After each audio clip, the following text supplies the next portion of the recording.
kwa ghorofa ya 12, 13, 14 waendelee na maisha. Nyinyi mko tayari ama hamko tayari, my friends? Mko tayari ama hamko tayari? Munasema tuendelee na kujenga ama tusiendelee? Kuna watu wengine wako na akili kidogo wanatuambia tusimamishe.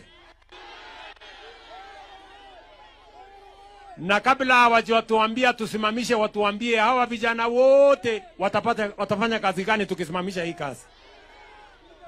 Wako na kazi nyingine ya kuwapatia. Sasa mimi nataka niwaeleze watu wa hapa Molo. Unajua kuna watu walikuwa wanafikiri hii ni story. Lakini hapa tunaenda kuanzisha leo. Awamu ya kwanza ya manyumba tulijenga. They are ready. Sasa iko ready for occupation. Tunaenda kuzifungua leo. Alafu hapa hii tunajenga hii. Ndani ya mwaka 1.5 mimi nitakuja hapa kupatiana funguo za ile manyumba tutakuwa tumejenga. Na hii haitoshi. Bado tutajenga nyumba ingine 2600 kama hii. Hapa Elbagon. Kwa sababu mpaka tutoe watu wote ambao wanaishi kwa slums. Kule Isili, kule Kasarani, hapa kwa Mastima. Sindio? Sindio? Watu wa Elbagon tumekubaliana. Alafu tutafungua hii kiwanda yenu ya mbao hapa. Kwa sababu mimi nimesema na nimemwambia huyu Lee Kinyanjui, waziri wetu wa trade. Huyu Kinyanjui nimemwambia mambo Sili ndio huyu. Nimemwambia bwana Kinyanjui mambo ya kuitisha ati furniture. Mambo ya kuitisha ati kitanda na viti kutoka China ama sehemu nyingine. Hiyo story ikome. Mbao yetu ndio tutatumia kutengeneza furniture. Tumekubaliana?